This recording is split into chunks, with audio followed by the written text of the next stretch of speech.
नमस्ते सदावत्सले मातृभूमि। आज पूरे दिन मान्यवर केजरीवाल ने धरने प्रदर्शन के चारों ओर रहे, राजघाट पर बैठे।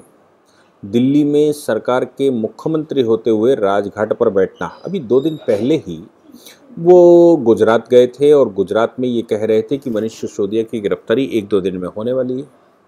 तो उन्होंने एक हाई वोल्टेज ड्रामा रचा, खूब अच्छा सा ड्रामा रचा।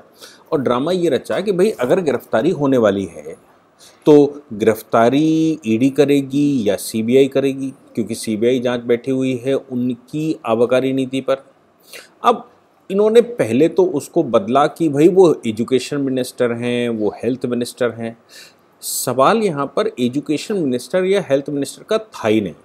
क्यों एजुकेशन मिनिस्टर या हेल्थ मिनिस्टर पर चर्चा हो रही है? उनसे प्रश्न सीधा पूछा जा रहा है कि आपने जो आबकारी नीति बनाई है, उस आबकारी नीति में जो ये कॉन्ट्रैक्ट सामने आए हैं, सीबीआई की इन्वेस्टिगेशन लिख दी गई है, सीबीआई इन्वेस्टिगेशन कर रही है, और सीबीआई जो इन्वेस्टिगेशन कर रही है उसका आंध्रा से सीधा कनेक्शन निकल कर आया। अब देखिए,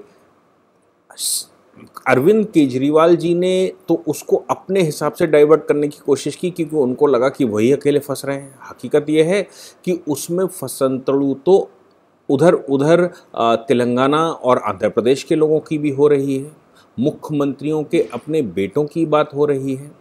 तो क्या कहीं ये जो हैदराबाद में हो रहा है उसका कोई सीधा लिंक तो नहीं है? कहीं केजरीवाल का ये जो हाई वोल्टेज ड्रामा, जिसमें वो लगातार बात घुमाने की कोशिश कर रहे हैं, मैंने उस दिन भी कहा था कि ये जो न्यूयॉर्क टाइम्स की बात आई, आप न्यूयॉर्क टाइम्स का ओरिजिनल 17 तारीख का अखबार उठाकर तो देखिए, ऑनलाइन पड़ा हुआ है, और उसमें सीधा सीधा क्लीन टॉयलेट अट्रैक्ट टीचर्स ऐसे हेडलाइन दे रखी है। अब इन्होंने उसका रिसाइकल्ड वर्जन दिखाया कि भाई मनीष सिसोदिया की बड़ी तारीफ हो रही है, ये है वो है। ठीक है, अगर कोई अच्छा काम करता है तो उसकी तारीफ होनी चाहिए, पूरे विश्व में होनी चाहिए। लेकिन क्या कोई अच्छा काम करने वाला व्यक्ति उस अच्छे काम के आड़ में गलत काम कर सकता है? गांधी जी के स्थान राजघाट पर धरना देने गए आबकारी पॉलिसी के लिए, यानी कि शराब की दुकानें आपने गलत तरीके से आवंटित की, शराब को आप दिल्ली को ड्रग एडिक्ट्स बनाने जा रहे हैं, आप पूरी दिल्ली को शराब पिलाने जा रहे हैं।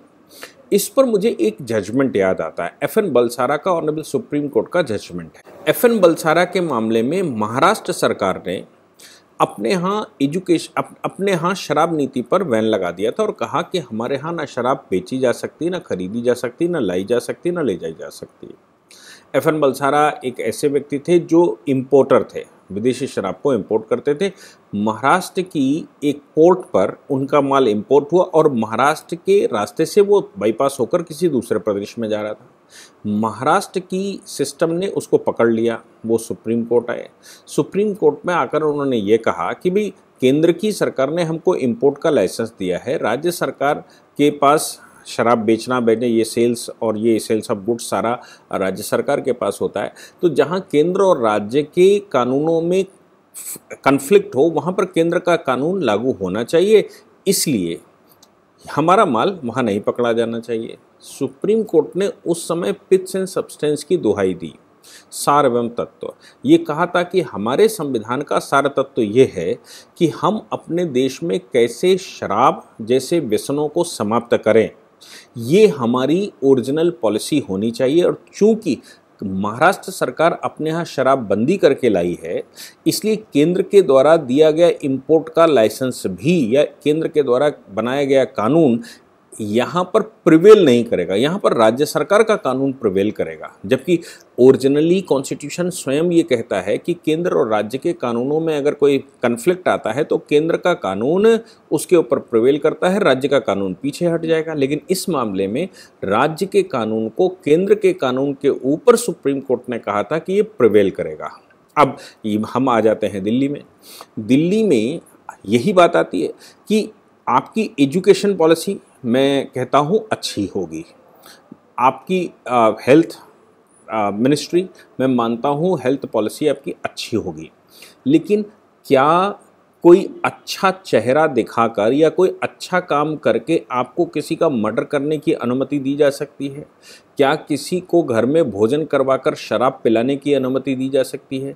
क्या किसी का इलाज करवाकर उसको शराब भी पिलाई जाए, ऐसी अनुमति दी जा सकती है? क्या किसी व्यक्ति को पढ़ा लिखा कर खड़ा कर दिया जाए एजुकेशन में, पढ़ाई लिखाई अच्छी हो जाए स्कूल में, और उसके बाद उसको शराब पिलाई जा सकती है? तो क्या किसी व्यक्ति को पढ़ाकर शराब पिलाने का जो कृत्य आप कर रहे हैं और उसमें भी घोटाला कर रहे हैं, क्या अनुमति दी जा सकती है या उसको छुपाया जा सकता है? अरविंद केजरीवाल जी और उनकी पूरी की पूरी सिस्टम लगातार चीज़ों को पीछे धकेल कर कुछ और दिखाने की कोशिश कर रहे हैं। गुजरात में वो गए तो उन्होंने कहा कि भाई गिरफ्तारी, पहले मुझे लग रहा था कि 20-25 दिन लगेंगे, लेकिन अब मुझे लगने लगा है कि 1-2 दिन में ही गिरफ्तारी हो जाएगी। उसका कारण मुख्य रूप से मुझे लगता है ये रहा होगा कि जिस प्रकार सीबीआई उनका मोबाइल और लैपटॉप ले गई है और कुछ कागज़ ले गई है, इससे ये अंदाज़ा लगेगा कि आगे इन्वेस्टिगेशन अगर बढ़ेगा, चूँकि उसमें जो साइबर हैकर्स हैं उनको लगाया जाएगा और फाइलें उसमें ढूंढी जाएंगी, इनके कम्युनिकेशंस ढूंढे जाएंगे। तो ये संभव है कि मनीष सिसोदिया को ये अंदाज़ा लग गया हो कि हम पकड़े निश्चित रूप से जाएंगे, ऐसा नहीं हो सकता कि हमारी गिरफ्तारी ना हो। और अरविंद केजरीवाल चूंकि सिस्टम के साथ रहे हैं, वो सरकारी कर्मचारी रहे हैं, सिस्टम को वो अच्छे से जानते हैं कि सिस्टम किस स्टेज तक क्या क्या कर सकता है।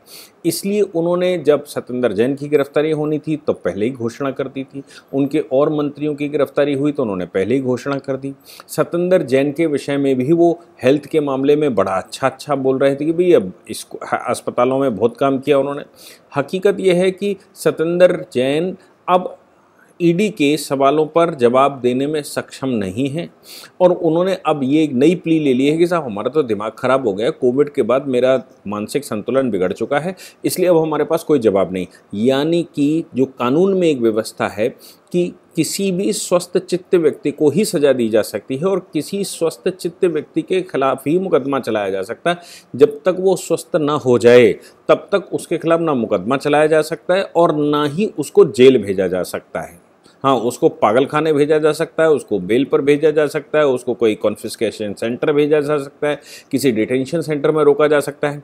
तो ये संभव है कि सत्येंद्र जैन फंसते जब दिखाई पड़े हों तो उन्होंने एक प्ली लेनी शुरू कर दी कि भैया हमारा दिमाग ख़राब है, और इधर केजरीवाल जी उनको सर्टिफिकेट दिए पड़े थे कि नहीं तो वो तो बहुत अच्छे आदमी हैं, और बाद में उन्होंने स्वयं कह दिया था कि गिरफ्तारी हो जाएगी। गिरफ्तारी हो जाएगी या गिरफ्तारी कर लेंगे, ऐसा लॉलीपॉप इसलिए दिया जा रहा था कि शायद जनता उनके पक्ष में खड़ी हो जाए। लेकिन आपने ध्यान दिया होगा ये जितने दिन से चल रहा है, इस पूरे प्रकरण में आम आदमी पार्टी के जो लोग केजरीवाल के साथ खड़े होते हैं वो तो बोल रहे हैं, लेकिन जनता कहीं से भी केजरीवाल के साथ खड़ी दिल्ली में दिखाई नहीं दे रही। प्रदर्शन हो रहे हैं विरोध में, मनीष सिसोदिया के विरोध में दिल्ली में प्रदर्शन हो रहे हैं। मनीष सिसोदिया के पक्ष में कोई लोग रोड पर नहीं आए, ना केजरीवाल के पक्ष में कोई लोग रोड पर आए। तो केजरीवाल ने एक नया स्वांग रच डाला और उस स्वांग में ये कहा कि साहब मनीष सिसोदिया को तो ऑफर आया था और वो ऑफर मुख्यमंत्री बनाने का था।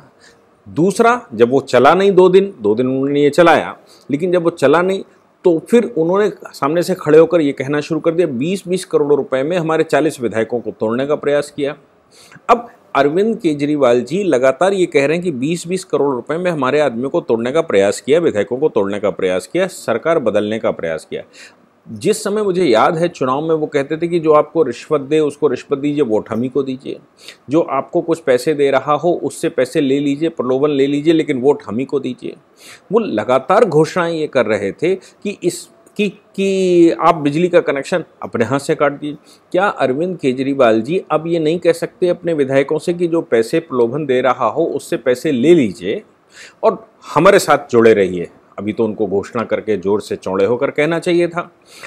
दूसरी बात, वो ये भी कहते थे कि जो पैसे दे रहा हो उससे पैसे ले लेना, जो रिश्वत मांग रहा हो उसको पैसे दे देना, रिश्वत दे देना और रिकॉर्ड कर लेना, हम उसके खिलाफ एक्शन लेंगे। तो क्या जो लोग अपोजिशन पार्टी से, उनकी अपोजिशन पार्टी से उनके विधायकों को पैसे दे रहे हैं, उनसे पैसे लिए नहीं जा सकते?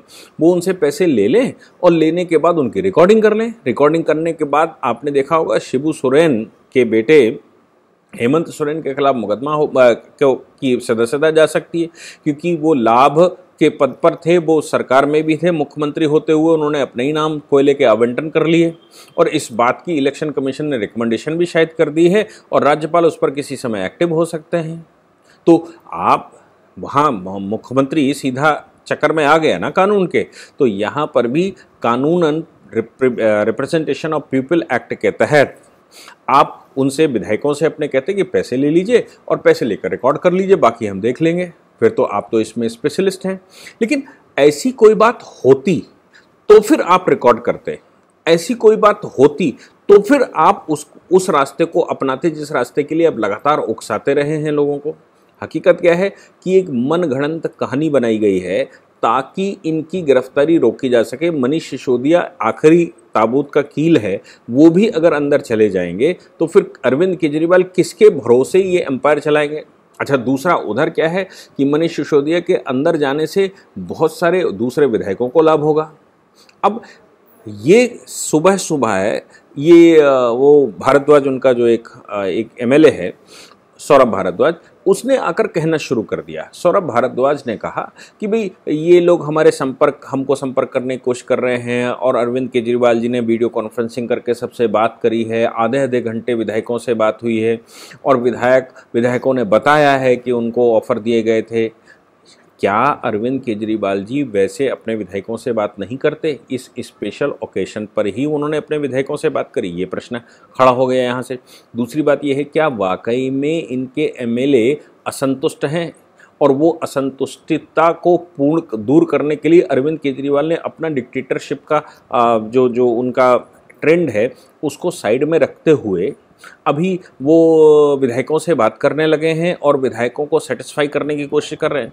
क्या उनको अब लगने लगा है कि मनीष सिसोदिया भी अब अंदर चले जाएंगे? इससे पहले कई मंत्री अंदर हैं, कई विधायक अंदर हैं, और ऐसी परिस्थिति में क्या अब जो विधायक बचे हुए हैं उन विधायकों को साधना अति आवश्यक है? नहीं तो ये विधायक मुख्यमंत्री बदल सकते हैं, क्योंकि जनता ने तो इस आबकारी पॉलिसी के मामले में मनीष सिसोदिया का साथ दिया नहीं, ना ही अरविंद केजरीवाल का साथ दिया। आम आदमी पार्टी के सक्रिय सदस्य होंगे, लेकिन वो सक्रिय सदस्य भी अभी कहीं धरने प्रदर्शन में दिखाई नहीं दे रहे। राजघाट का भी जो धरना हुआ, राजघाट पर जो आबकारी पॉलिसी लेकर गांधी जी के पास चले गए और गांधी जी से रिक्वेस्ट कर डाली कि भाई आप भी थोड़ी सी चख लो, क्योंकि आबकारी पॉलिसी हमने बनाई थी और वो आबकारी पॉलिसी अब आप ही हमको बचा सकते हैं, अदरवाइज हम तो अंदर जाने वाले हैं सरकार के मुखिया होने के नाते। होशियारी अरविंद केजरीवाल पहले ही कर चुके हैं कि उन्होंने अपने पास कोई भी मंत्रालय नहीं रखा था, सारे मंत्रालय लोगों को देकर रखे थे। लेकिन हम जानते हैं कि वो वन मैन शो वाला चक्कर है, ये कोई भारतीय जनता पार्टी नहीं जिसमें एक बड़ा सिस्टम है, कोई भी अपरिहार यहाँ पर नहीं है। लेकिन वहाँ पर तो अरविंद केजरीवाल को छोड़कर और कुछ हो ही नहीं सकता।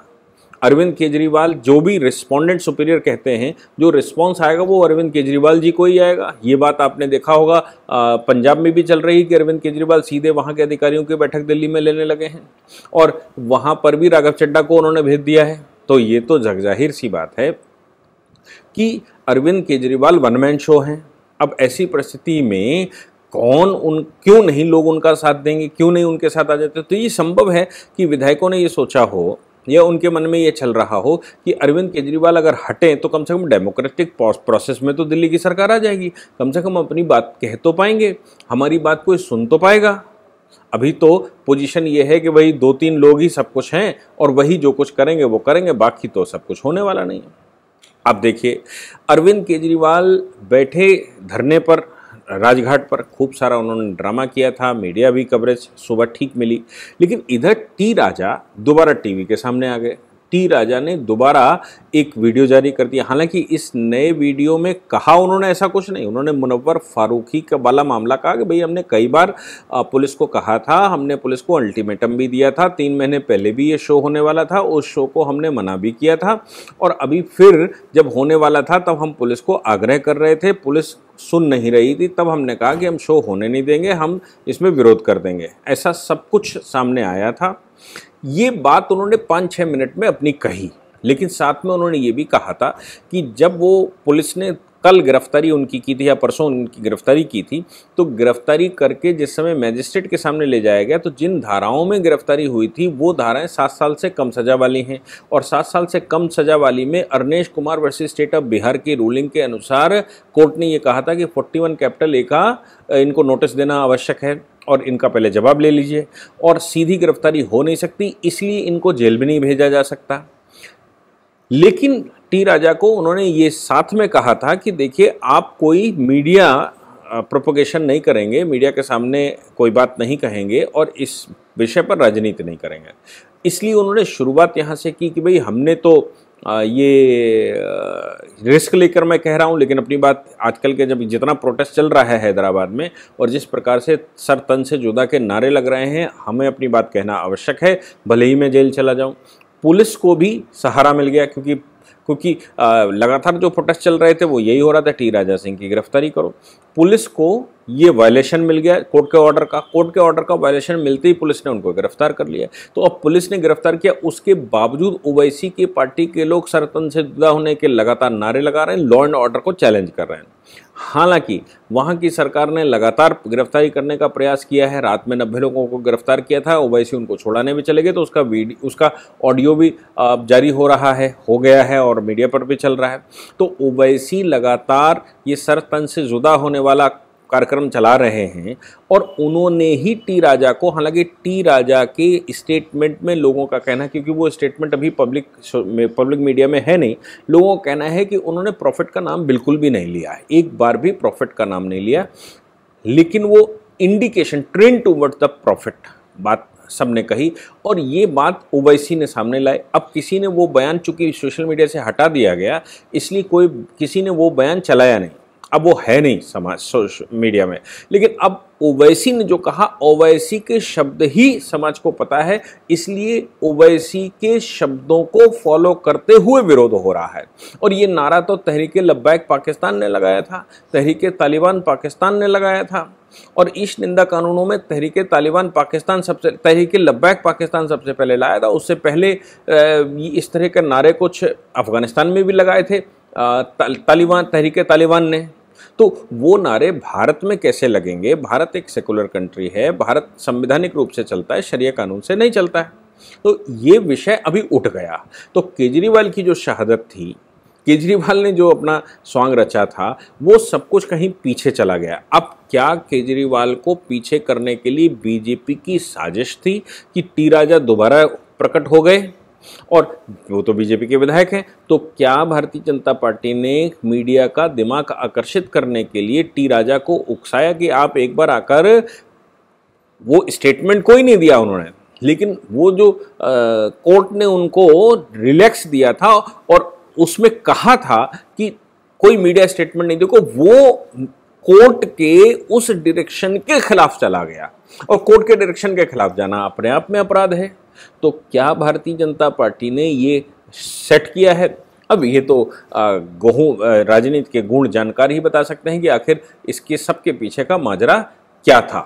लेकिन बात तो ये आई कि अरविंद केजरीवाल की जो उन्होंने सॉन्ग रचा था वो कहीं पीछे चला गया और अभी तो सरतन से जुदा और पैगंबर की गुस्ताखी और पता नहीं क्या क्या ये सब चल गया है समाज में। देखते हैं क्या होता है। जय हिंद, जय भारत, वंदे मातरम।